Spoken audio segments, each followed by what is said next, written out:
بسم اللہ الرحمن الرحیم۔ السلام علیکم ورحمت اللہ وبرکاتہ۔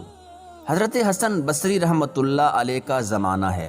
آپ کی ایک شاگردہ جو باقاعدہ آپ کا درس سننے آتی تھی، نہایت عبادت گزار تھی، اس بیچاری کا جوانی میں خامن چل بسا۔ اس نے دل میں سوچا، ایک بیٹا ہے، اگر میں دوسرا نکاح کر لوں گی تو مجھے دوسرا خامن تو مل جائے گا، لیکن میرے بچے کی زندگی برباد ہو جائے گی۔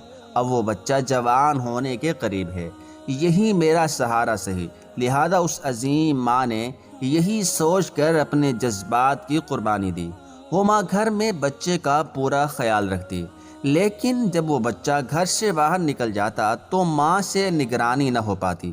اب اس بچے کے پاس مال کی کمی نہ تھی، اٹھتی ہوئی جوانی بھی تھی۔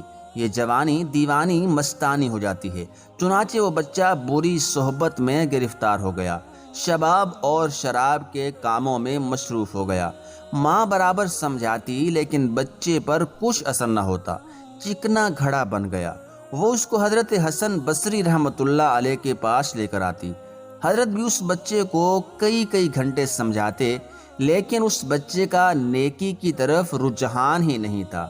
حضرت کے دل میں بھی یہ بات آئی کہ شاید اس کا دل پتھر بن گیا ہے اور مہر لگ گئی ہے۔ بہرحال ماں تو ماں ہوتی ہے، ماں سے اسے پیار سے سمجھاتی رہی، میرے بیٹے نیک بن جاؤ، تمہاری زندگی اچھی ہو جائے گی۔ کئی سال برے کاموں میں لگ کر اس نے اپنی دولت کے ساتھ اپنی صحت بھی تباہ کر لی، اور اس کے جسم میں لا علاج بیماریاں پیدا ہو گئیں۔ معاملہ یہاں تک آ پہنچا کہ اٹھنے کی بھی سکت نہ رہی اور بستر پر پڑ گیا۔ اب اس کو آخرت کا سفر سامنے نظر آنے لگا۔ ماں نے پھر سمجھایا، بیٹا تو نے اپنی زندگی تو خراب کر لی، اب آخرت بنا لے اور توبہ کر لے۔ اللہ بڑا غفور الرحیم ہے، وہ تمہارے تمام گناہوں کو معاف کر دے گا۔ جب ماں نے سمجھایا، اس کے دل پر کچھ اثر ہوا۔ کہنے لگا، ماں میں کیسے توبہ کروں؟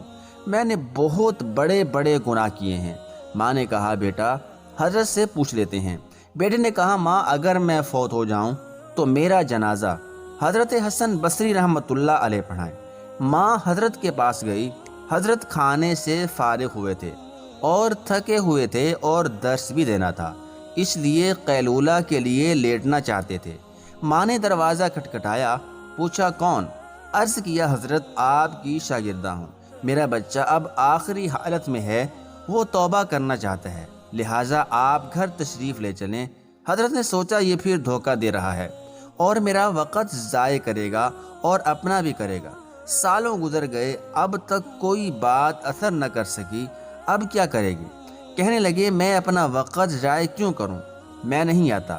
ماں نے کہا، حضرت اس نے تو یہ بھی کہا کہ اگر میرا انتقال ہو جائے تو میرا جنازہ حضرت حسن بصری رحمت اللہ علیہ پڑھائیں۔ حضرت نے کہا، میں اس کے جنازہ کی نماز نہیں پڑھاؤں گا، اس نے تو کبھی نماز ہی نہیں پڑھی۔ اب وہ شاگردہ تھی، چپ کر گئی، روتی ہوئی گھر آ گئی۔ بیٹے نے پوچھا، کیا ہوا؟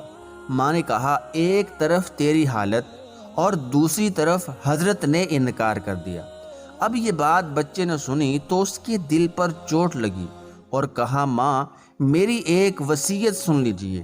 ماں نے پوچھا، بیٹا وہ کیا وصیت؟ کہا، امی میری وصیت یہ ہے کہ جب میری جان نکل جائے تو سب سے پہلے اپنا دوپٹہ میرے گلے میں ڈالنا، میری لاش کو کتے کی طرح صحن میں گھسیٹنا، جس طرح مرے ہوئے کتے کی لاش گھسیٹی جاتی ہے۔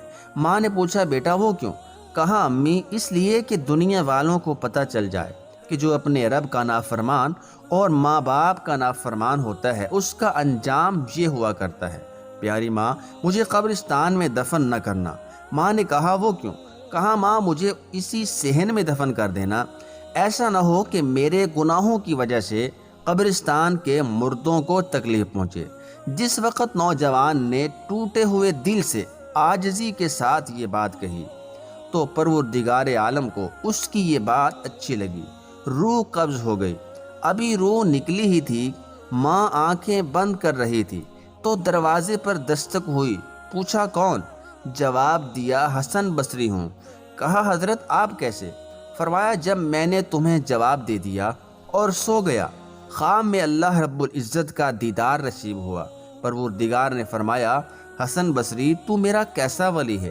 میرے ایک ولی کا جنازہ پڑھنے سے انکار کرتا ہے۔ میں سمجھ گیا کہ اللہ نے تیرے بیٹے کی توبہ قبول کر لی ہے۔ تیرے بچے کی نماز جنازہ پڑھانے کے لیے حضرت حسن بصری کھڑا ہے۔ اے اللہ تو کتنا کریم ہے کہ مرنے سے چند لمحے پہلے اگر کوئی بندہ شرمندہ ہوتا ہے تو اس کی زندگی کے گناہوں کو معاف کر دیتا ہے۔